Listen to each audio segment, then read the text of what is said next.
Nah, kali ini kita akan membahas tentang beberapa contoh penerapan ilmu fisiologi setelah kita membahas tentang mengapa sih kita harus belajar fisiologi di kedokteran.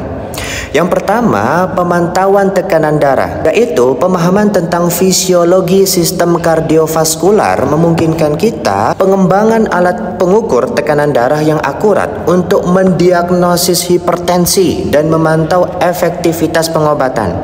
Kemudian yang kedua, pengobatan diabetes. Jadi, pengetahuan tentang fisiologi pankreas dan regulasi glukosa darah mendasari pengembangan insulin dan obat-obatan lain untuk mengontrol diabetes mellitus.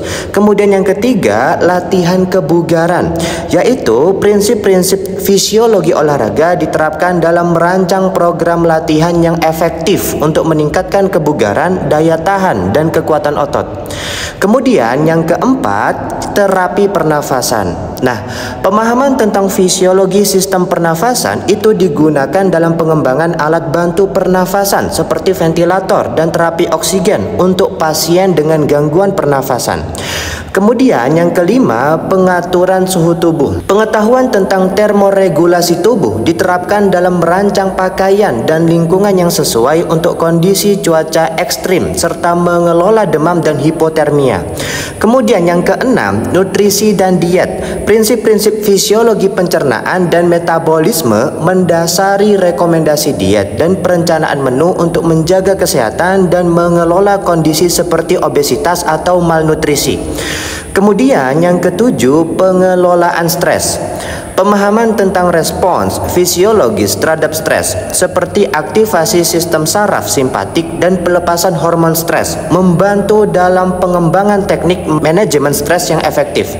Kemudian yang kedelapan, pengobatan infertilitas. Pengetahuan tentang fisiologi reproduksi mendasari pengembangan teknologi reproduksi berbantu seperti fertilisasi in vitro atau in vitro fertilization untuk membantu pasangan yang mengalami infertilitas.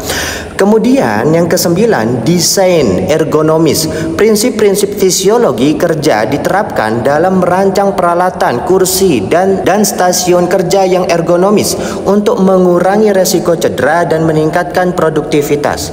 Kemudian yang kesepuluh, yang terakhir, penelitian tentang kanker. Pemahaman tentang fisiologi pertumbuhan dan perkembangan sel mendasari penelitian untuk mengembangkan terapi yang menargetkan sel kanker secara spesifik sambil meminimalisir kerusakan pada sel sehat. Jadi kesimpulannya, dengan mempelajari fisiologi secara mendalam, kita dapat memahami kompleksitas tubuh manusia, mengembangkan intervensi medis yang lebih baik, mempromosikan kesehatan yang optimal, dan berkontribusi dalam kemajuan ilmu pengetahuan dan teknologi di bidang kesehatan.